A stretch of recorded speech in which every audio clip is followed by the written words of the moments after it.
talking before the game, and I know this is not the kind of performance you wanted your team to have in front of a raucous home crowd. But again, we sat here in postgame and we went through all of the amazing achievements of Matthew and Jordan, and obviously Ethan's been here for such a long time, had such a great career, and the huge step forward this year for your program. 18 wins, a winning record on the season. What's going through your mind, and what's kind of emotions right now? Yeah, I think the biggest thing is you're just sad it's over.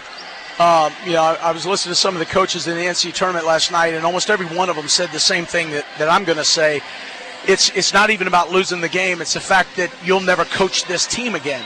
And I think that's the thing that people don't really see, is that you invest in 2 years of recruiting and then 4 years of coaching them. So, some of these kids we met when they were 15, 16 years old, and now they're 21, 22-year-old men. And they've been a part of your life, and now they'll just be gone and never forgotten. Obviously we'll be in contact, but I think that's the biggest thing that makes this bittersweet. As far as the game goes, we just didn't play well. We were real dull-eyed. I thought we looked tired. And Jacksonville State's a really good team. That's not a team you can have your B game. You better have your A game when you play those fellas. But nonetheless, proud of our guys, and I thought they battled for the majority of the game. What was the locker room like afterwards? I mean, it was pretty solemn. I think that these last few games have been bonus games, so I don't think there's this abruptness that we might have felt if we hadn't got to play in postseason. I think we felt like these last two games have almost been house money, and I think everyone's sad. I don't think it's really set in yet. But I just think we're extremely, extremely tired. Yeah. And sometimes when you're tired, you're almost too tired to cry. And so I think that's kind of where we're at right now. Well, go get rested up, and I know you can get some in later on. But, Coach, the bottom line is this was a huge step forward with the program this year. 18 wins. These guys have obviously left it in an incredibly good shape.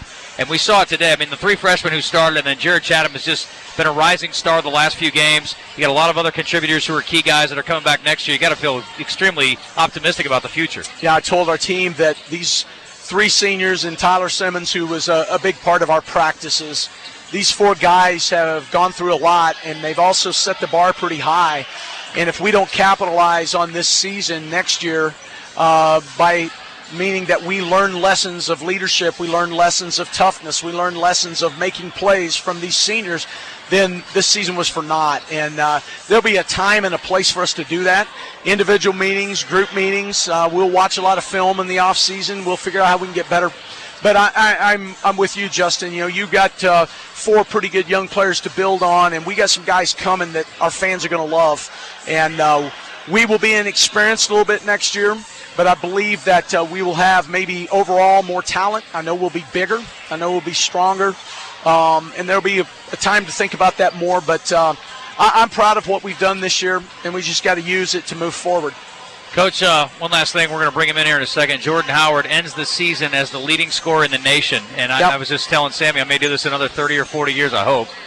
Probably never have that happen again. This is a pretty special situation here. And, again, he rewrote the record book. Matthew Kamba ends his career in the top 10 in rebounds and scoring, Coach. I mean, a couple of guys that, again, all you got to do is look through the book. They're going to be, in those pages forever. Yeah, a lot of productivity just going to walk out of that locker room in about 20 minutes. We're going to have to figure out how to replace. Awful proud of Jordan. I knew coming in, I think he needed 12 points. I didn't tell him. He probably knew too. I talked about it on the radio all day. I don't know if he was listening. I hope not. But, just the fact that he was able to do that, and you're exactly right. I've been doing this 28 years. I've coached one other player like him, and that was Eddie House. I've coached some good ones, coached some guys that were players of the year, but no one that could put the ball in the basket any better than Jordan. And I'm proud of him. He's one of those guys we talk about that he's a wash rag that we've wrung every ounce of moisture out of, and he's gotten every bit of talent out of himself. Looking forward to seeing what the future holds for him, and I know one thing, I would not bet against him. I know I wouldn't either, Coach. Yeah, I was talking to somebody from the CBI tonight, the rare combination of the most talented and the hardest worker, and you don't get that very often. That's exactly right. Coach, I'm looking forward to being with you next year already. I know we all probably need a break, but I cannot wait for next season. It's going to be a lot of fun. Justin, we appreciate you, and just the not only are you a great broadcaster, you're a great fan and a great friend, and I mean that. Thank you. And putting up with Sammy Muncie, that probably is your greatest characteristic right there. The only way I can make it work, Coach, is he doesn't come on the road. There we go. Half and half I can deal with. That's right. Coach, thank you. Congratulations on a great year. All right, bye-bye.